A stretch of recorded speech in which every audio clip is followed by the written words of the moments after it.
जाको राखे साइया, मार सके ना कोई, बाल ना बांका कर सके है जो जगबेरी होई।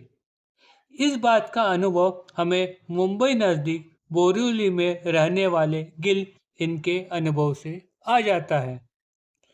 वो कहते हैं 2003 साल की ये घटना है। हार्ट अटैक की वजह से मैं 2 महीने की छुट्टियों पर घर पर ही था।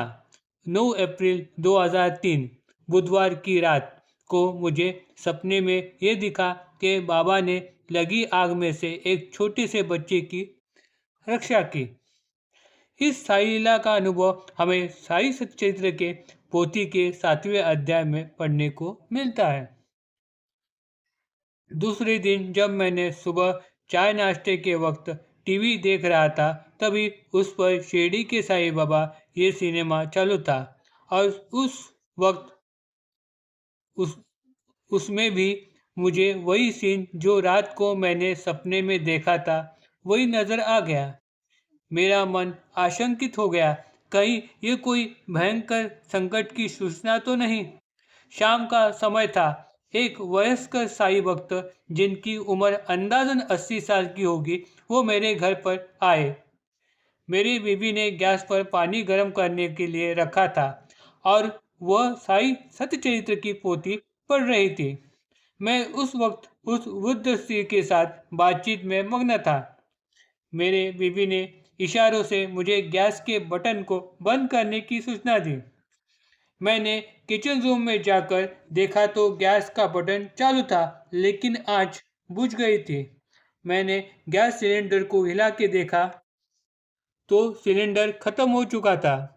मैंने नया सिलेंडर लगा दिया और गैस शुरू करने की कोशिश की, लेकिन गैस शुरू नहीं हो रही थी। आँच नहीं आ रही थी। ये देखकर मैं परेशान हो गया और मैंने फिर से लाइटर से गैस शुरू करने की कोशिश की। उस वक्त आग बर्नर को ना लगते हुए नीचे सिलेंडर ने आग पकड़ ली। ये देखकर मैं डर गया और मैंने सिलेंडर को कट्टे से बाहर की तरफ खींचा। उस वक्त उस वजह से वो गिर गया और उसको लगी आग ने रौद्र रूप धारण कर वो सीलिंग तक पहुंच गई। तब मैंने बीवी को पुकारा। फिर वो और बूढ़ी औरत तुरंत ही अंदर आए और घटित घटना को देखकर डर गए। आग बुझाने के लिए मेरी बीवी हाथ रुमाल ले आई, लेकिन उससे थोड़ी ही आग बुझने वाली थी। मैंने साई का नाम लिया और धीरज बढ़ाते हुए उस जलते हुए सिलेंडर को खड़ा करने की कोशिश की। उसे खड़ा करके बाबा का नामस्मरण करते हुए मैंने उस पर हाथ से एक फटकार लगाई। वैसे ही वो महाभयंकर आग एक झटके में बुझ गई।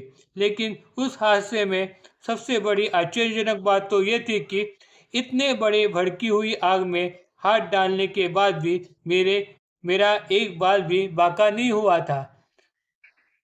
कोई जलने के निशान नजर नहीं आ रहे थे।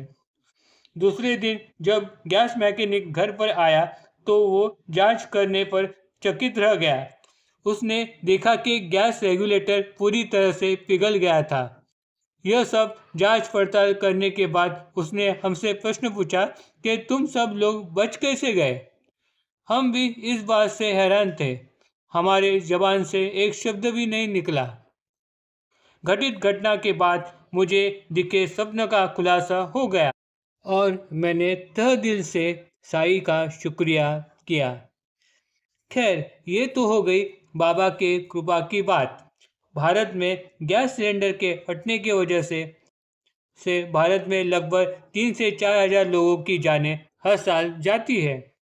इसलिए ये गलतियां न करें। गैस सिलेंडर की डिलीवरी लेते समय उसकी एक्सपायरी डेट हमेशा चेक करें। D28 यानी दिसंबर 2028 ये गैस सिलेंडर की एक्सपायरी डेट है। हमेशा गैस और रेफ्रिजरेटर को साथ में न रखें। रात को सोते समय गैस के रेगुलेटर को हमेशा बंद करें। सिलेंडर के निचले हिस्से को ढक कर न रखें। वो हिस्सा गैस को ठंडा रखने का काम करता है। सिलेंडर और सेगड़ी को कनेक्ट करने वाले वायर को हर साल बदलें। गैस के लीकेज की जांच करने के लिए माचिस की तीली का यूज़ न करें। Om Sai Ram. Please like and subscribe my channel.